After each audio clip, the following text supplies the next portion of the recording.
주님께서 여러분과 함께 루카가 전한 거룩한 복음입니다.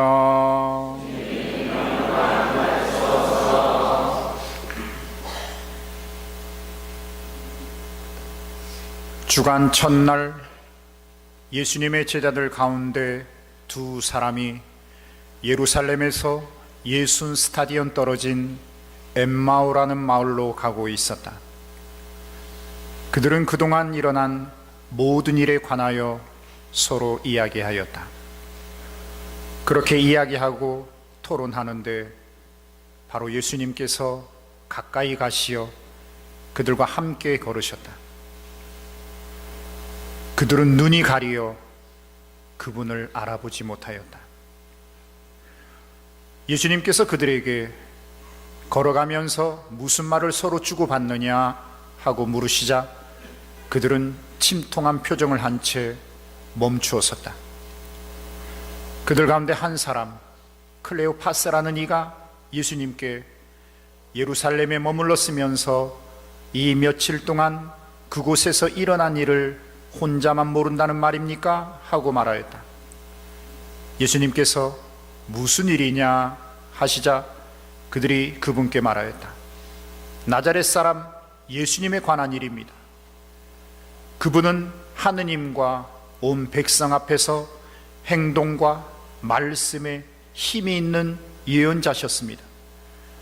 그런데 우리의 수석 사제들과 지도자들이 그분을 넘겨 사형 선고를 받아 십자가에 못 박히시게 하였습니다. 우리는 그분이야말로 이스라엘을 해방하실 분이라고 기대하였습니다. 그 일이 일어난 지도 벌써 사흘째가 됩니다. 그런데 우리 가운데 몇몇 여자가 우리를 깜짝 놀라게 하였습니다. 그들이 새벽에 무덤으로 갔다가 그분의 시신을 찾지 못하고 돌아와서 하는 말이 천사들의 발현까지 보았는데 그분께서 살아계시다고 천사들이 일러주더랍니다. 그래서 우리 동료 몇 사람이 무덤에 가서 보니 그 여자들이 말한 그대로였고 그분은 보지 못하였습니다. 그때 예수님께서 그들에게 이르셨다. 아, 어리석은 자들아, 예언자들이 말한 모든 것을 믿는 데에 마음이 어찌 이리 굼뜨냐? 그리스도는 그러한 고난을 겪고서 자기의 영광 속에 들어가야 하는 것이 아니냐? 그리고 이어서 모세와 모든 예언자로부터 시작하여 성경 전체에 걸쳐 당신에 관한 기록들을 그들에게 설명해 주셨다. 그들이 찾아가던 마을에 가까이 이르렀을 때 예수님께서는 더 멀리 가려고 하시는 듯하였다. 그러자 그들은 저희와 함께 묵으십시오. 저녁 때가 되어가고 날도 이미 저물었습니다 하며 그분을 붙들었다. 그래서 예수님께서는 그들과 함께 묵으시려고 그 집에 들어가셨다. 그들과 함께 식탁에 앉으셨을 때 예수님께서는 빵을 들고 찬미를 드리신 다음 그것을 떼어 그들에게 나누어 주셨다. 그러자 그들의 눈이 열려 예수님을 알아보았다. 그러나 그분께서는 그들에게서 사라지셨다. 그들은 서로 말하였다. 길에서 우리에게 말씀하실 때나 성경을 풀이해 주실 때 속에서 우리 마음이 타오르지 않았던가?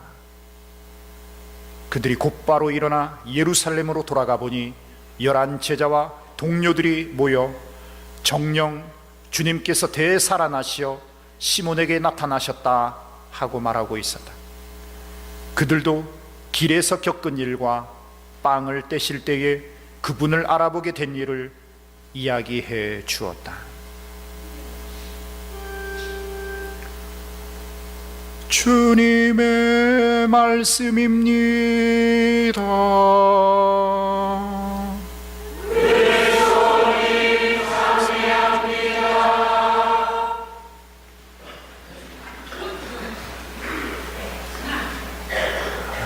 찬미 예수님, 할렐루야! 잊어 부르셨죠? 제가 알렐루 하면 여러분들이 뭐라고요? 야 하고 알렐루야 하면 어떻게 한다고요? 아멘이라고 합니다. 왜냐하면 소리 질러야 오늘 엠마오로 가는 두 제자처럼 무기력하고 재미없고 짜증나고 매일 그 생활이고 성당 다녀봐야 뭔가 달라지는 거 없고 이 형식적이고 무기력하고 늘 폐쇄적인 우리의 한계를 소리 꽉꽉 지르면서 주님 도와주십시오 이렇게 뭔가 좀 활력을 회복할 수 있어서 소리 지르는 거예요. 아시겠습니까? 네, 한번 해보겠습니다. 알렐루! 알렐루야! 예, 드디어 광신도가 여러분들은 점점 어깨 두드릴까요? 아니요. 안 해도 되겠습니까? 자, 옆으로. 다 옆으로. 자, 앞사람 어깨 잡고. 처음에는 살살 하십시오. 살살. 자, 빈니 반나 따르따 빈니 반나 따르따 에야 부카 빠 따르따 에야 부카 빠 들어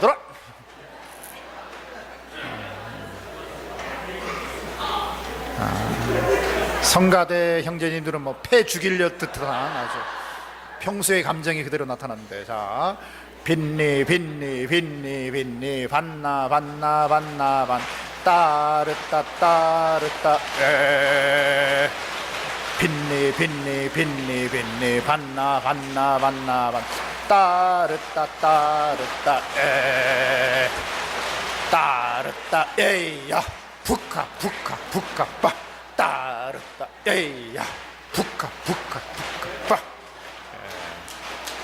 시원하시죠?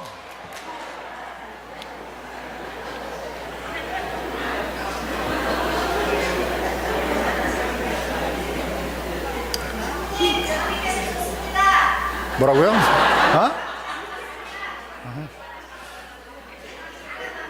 잠 돌아갔다고요? 잠이 확 깼다고요? 날씨도 떳떳하고 식곤증, 아침도 아점으로 먹어서 이렇게 참 배부르고 졸릴 때 확 잠 깨죠. 그냥 머리도 수학수학 이게 좀 해야 되는데 여러분이 대가리가 돌대가리일까 손이 아플 것 같아서 농담이고요. 그 힌트 팁, 이 만지시면 아프신 분들이 있을 거예요. 이게 뭐냐면 생물학적인 걸 얘기하는 게 지금 영적인 걸 얘기합니다. 오늘날 우리가 너무 긴장해요. 긴장하고 또 자기중심적인 아주 예민한 이런 것들이 이 몸 구석구석에 건드리면 아파요. 영혼이 맑으신 분, 어린이 같은 영혼은 되면 아무리 때려도 안 아파요. 아까 잠깐 때렸는데도 막 하신 분은 좀 일상 안에서 성체조배 많이 하시고 좀 고백승사도 자주 보시고 내가 뭐 때문에 긴장하는지, 내가 뭐 때문에 예민한지 자기 생활 성찰하셔야 돼요. 무슨 말 아시겠습니까? 왜냐하면 늘 아주 예민하고 아주 긴장하고 아주 자기중심적이 강한 사람들은 늘 이런 것들. 마귀의 이름이 세 가지잖아요. 마귀의 이름이 세 가지. 첫 번째는 고발자입니다. 마귀의 첫 번째 이름은 고발자입니다. 고발. 자꾸 우리 삶을 고발해요. 우리는 피조물이고 이 피조물의 한계성을 갖고 있기 때문에 어쩌면 우리의 나약함, 이 나약함의 한계성을 가지고 막 우리 삶을 지적하고 고발하고, 너 어제 뭐 했지, 너 그제 뭐 했지, 너 어떤 생각했었지, 어떤 감정 가졌지, 어떤 행동했지, 막 우리의 양심과 우리의 막 신앙적 가치관을 가지고 막 쑤십니다. 고발합니다. 두 번째 마귀의 이름은 뭐냐? 거짓의 아비예요. 거짓의 아비. 한마디로 거짓의 달인, 예? 예. 거짓의 최첨단 아주 능숙능란해요. 그래서 한 가지 우리의 고발한 걸 가지고 10가지로 뻥을 튀깁니다. 우리가 마치 한번 남편한테 아니면 부인한테 화이트 거짓말, 즉 하얀색 거짓말을 했는데 그 거짓말 하나 한 걸 가지고 내 말 전체가 거짓말쟁이로, 나는 입만 벌렸다면 사기꾼으로, 즉 한 가지 잘못을 그냥 10가지로 막 확대해요. 세 번째 마귀의 이름은 뭐냐? 분열자요 파괴자입니다. 결국은 나는 말하면 안 되는 사람, 나는 다른 사람들 관계 안에 신뢰도 없고 존중받을 자격도 없는 완전히 쇳덩어리로 나를 분열과 파괴로 시켜요. 이게 마귀의 세 가지 이름입니다. 그래서 예수님께서는 우리가 전부 다 어쩌면 오늘 엠마오로 가는 제자들이 바로 이런 마귀의 철저하게 악에 완전히 갇혀 있었던 거예요. 즉 우리는 하느님의 예언자로, 세상을 구원할 구세주로, 정말 이분이야말로 하느님이 우리에게 보내주신 정말 희망의 메시아로 생각했는데, 우리는 권력자들에게 어쩌면 그 양반을 바라바를 풀어달라고 하고 그 양반을 십자가에 못 박으라고 하고 우리의 모든 말과 행동과 과거를 다 지적하는, 그리고 한 가지 한 가지 지적하는 것으로 끝나는 것이 아니라 그걸 가지고 10가지, 100가지로 확대시켜 거짓을 증폭, 그리고는 마지막은 분열과 파괴로.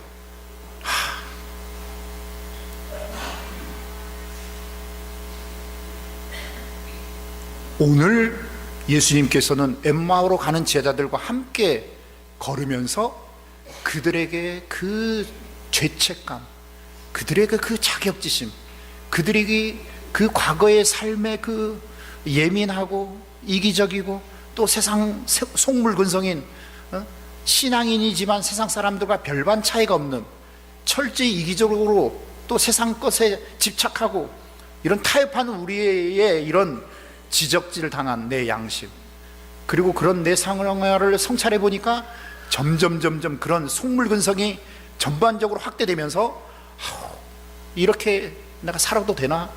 신앙인으로서 정말 세상 사람들과 차별 없는 이 나, 정말 그러면서 내가 성당 다니라고 냉담 풀라하고 우리 자녀들한테 성당 다니라고 하고 주변 사람들한테 성당 평일미사, 레지오, 뭐 송동체, 뭐 간부인 척, 아유,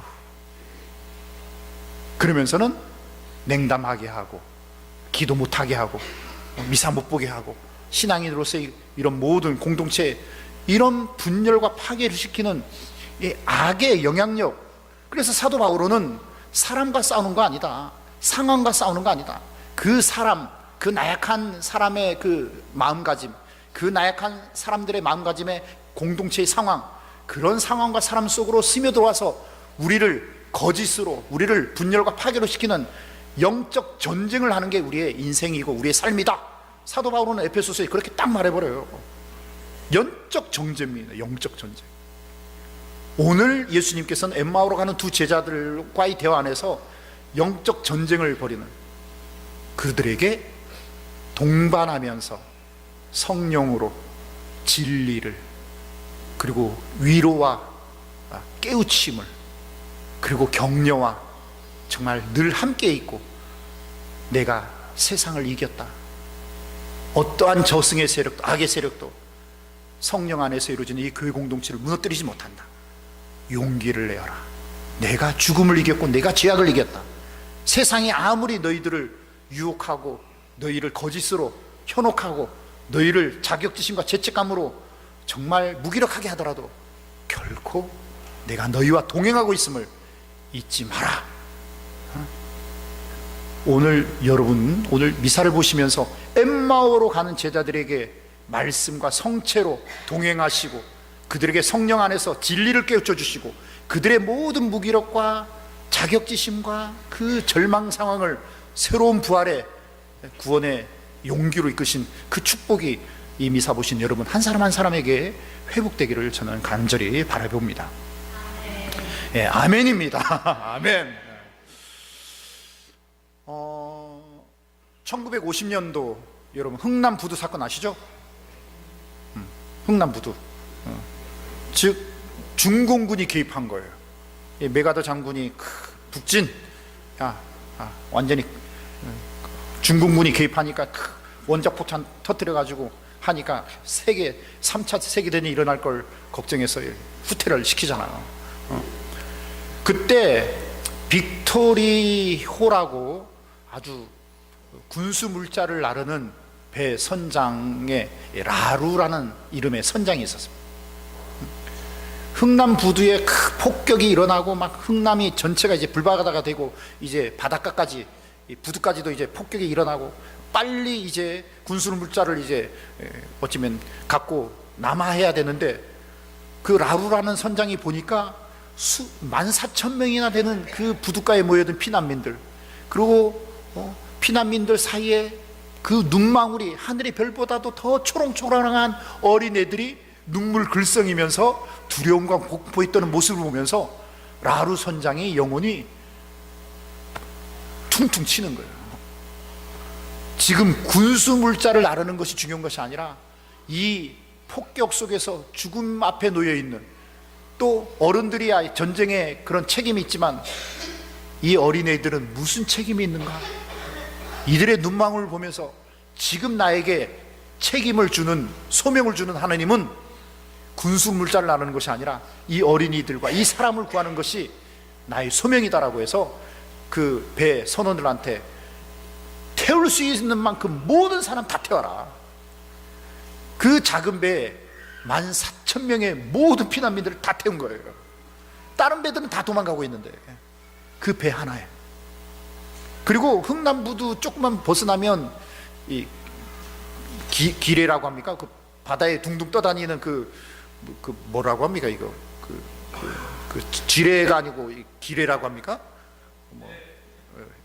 어뢰는 쏘는 걸 어뢰라고 하고 떠다니는 이 그 지뢰 닮은 수천 개의 기뢰가 있어서 조금만 그 방향타를 잘못 틀면 건드리면 폭파되면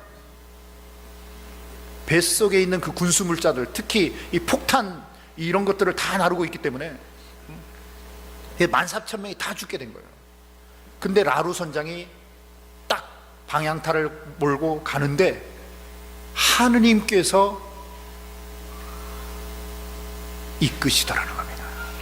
그 수많은 기뢰를 정말 어떤 인간의 기술도 주변 배들은 건드려서 막 폭탄 터지고 막 난리도 아닌데 하느님께서 14,000명이나 되는 이 사람들을 축복하신 듯한, 어떤 선장도 어떤 항해사도 할 수 없는 그 기술로 이 배를, 이 빅토리호를 이끄는데, 그리고 마침내 거제도 앞바다에 14,000명의 피난민들을 제주도 말로 오고생이, 일고생도 아닌 오고생만 오고생이 바친 거예요. 그 감동으로 라루 선장은 1953년도에 선장 그 선박회사를 그만두고 54년도에 베네딕토 수도에 입회합니다. 그리고 평생 수도원의 수사로 생활하는데 딱 2번 수도원 밖을 나와요.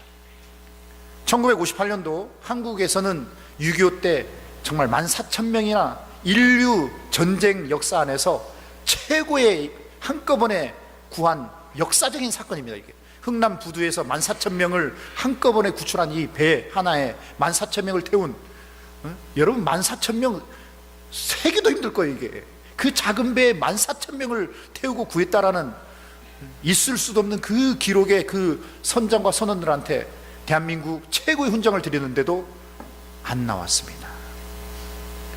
그날 내가 구한 건 내가 구한 게 아니다.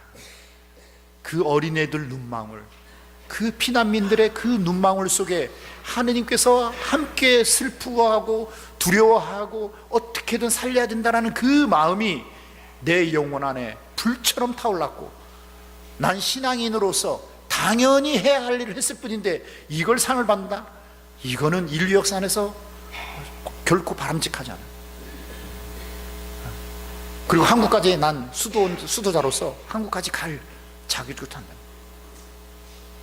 2년 있다가 한국 정부의 그 지극정성한 바람에 미국 정부가 그렇다면 한국에 오지 마시고 미국 정부에 이 표창을 드릴 테니 한 번만 수도 밖으로 나와주십시오 해서 처음으로 미국에서 상을 받을 때 나왔습니다. 그리고 마지막 두 번째는 이제 임종 전에 병원에 마지막 나올 때.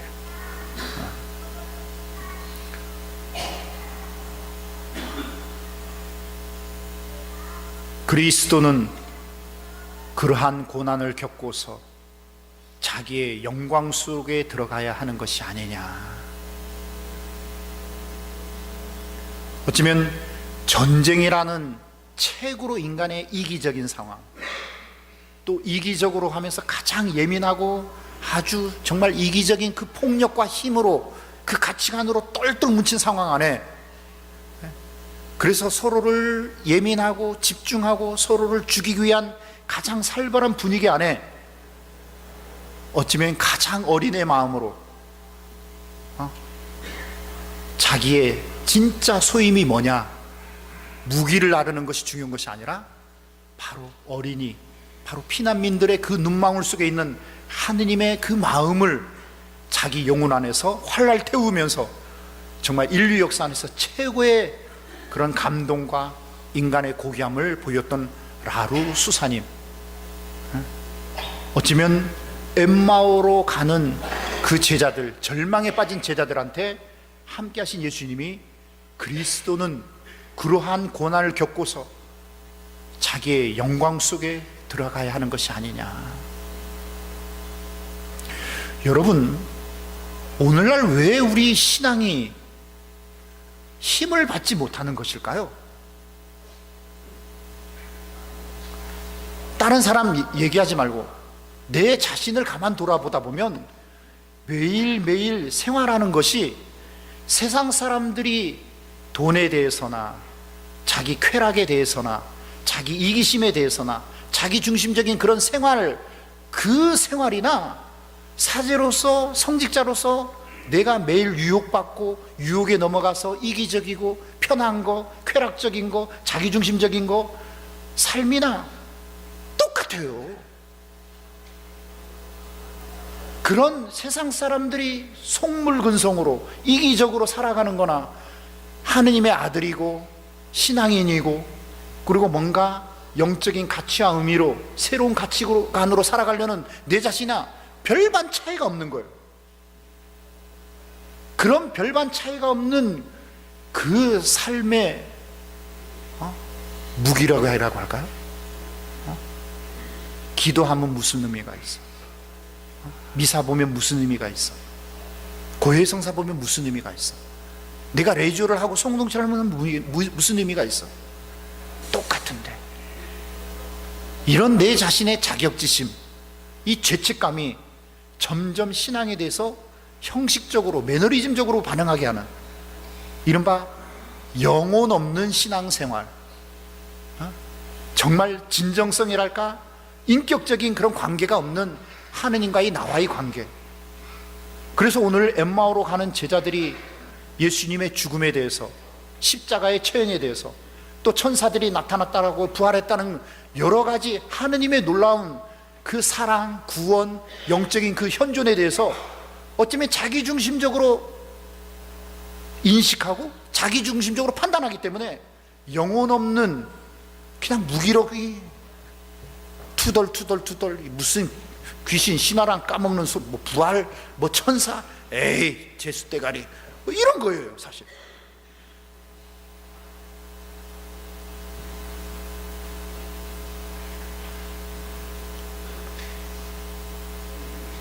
그래서 저는 어느 순간부터 주님께 이런 기도를 하기 시작했어요. 주님, 오늘 24시간 생활 중에 단 한 사람과의 관계 안에서 단 한순간만이라도 좀 진실해질 수 있는, 내 영혼을 담는 그런 삶의 봉헌을 좀 이끌어 주시면 안 되겠습니까?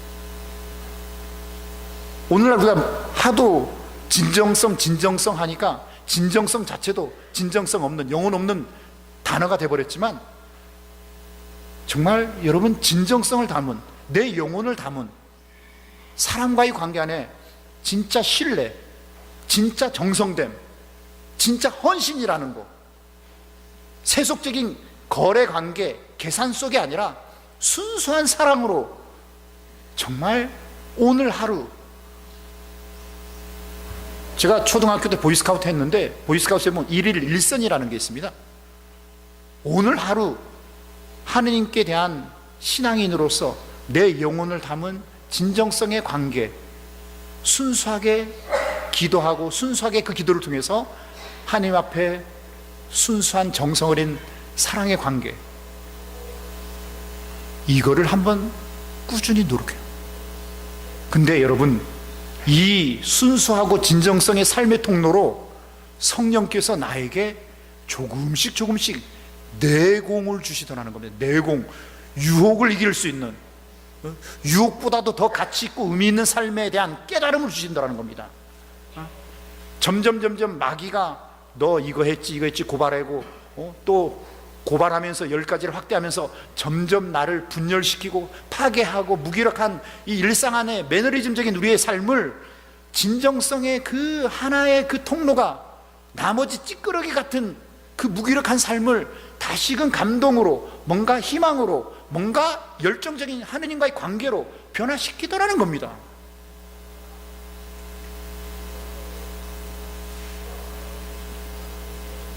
오늘 예수님께서는 말씀을 통해서, 성체를 통해서, 그래서 여러분 오늘 미사 때 한번 성체를 영하면서, 주님 미사 때마다 기계적으로 그냥 넙죽넙죽 나와서 그냥 받아 모시고 아무 생각 없이 했는데, 주님 오늘 이 미사 당신 성체를 영하는데 성체 안에 살아계신 당신과의 인격적인 관계로 한번 모실 수 있도록 도와주십시오.